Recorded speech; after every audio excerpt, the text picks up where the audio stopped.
that prayer set up is just so beautiful. About the teacher and the student and having to work together and just calling immediately out to how significant that relationship is, and that it's dependent on both to make something happen.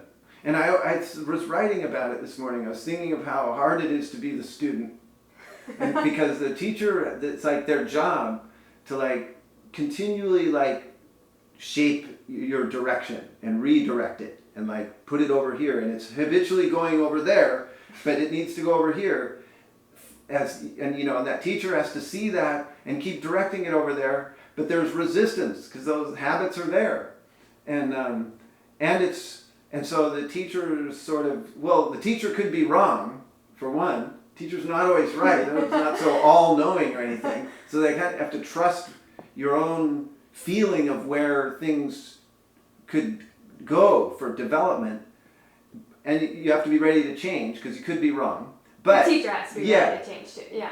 But also you can be right a lot too. You develop it. I mean, you dedicate your life to it, and that's partly why that teacher's so important. And so there's resistance from the student.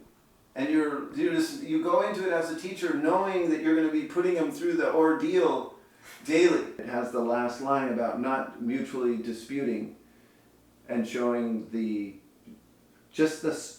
amount of energy and emotion that will go into that relationship, and how big it is, and how much tension is possible, and how much feeling and frustration and joy and everything is there. And so just creating a kind of circle for that to happen, and a circle of trust and of energy and knowledge of how important it is, and also how hard it is, what the challenge is, and it brings up a lot of anger, a lot of frustration, a lot of things you need to be protected from, and also then a lot of love and expression and soul that will nourish you. We try so hard, and but what there is to be learned is so big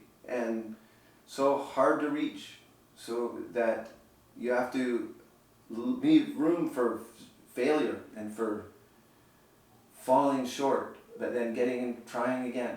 And even big failure, even like tumbling down the hill and starting over, or whatever it is. It's like you have to have that space and appreciate where you are in it, where you are along it. And even if it's not where you thought you should be, or where you want to be, or down from where it was, or anything like that. It's just beautiful where it is, and you just keep reapplying yourself, and just be so thankful that there is a teacher if you have one.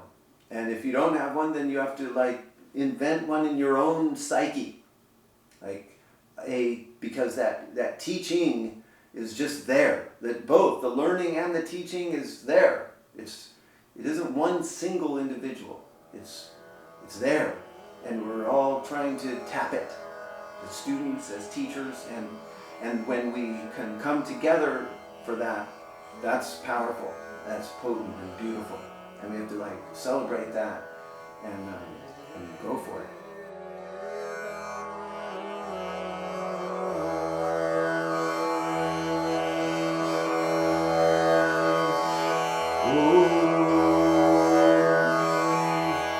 Oh,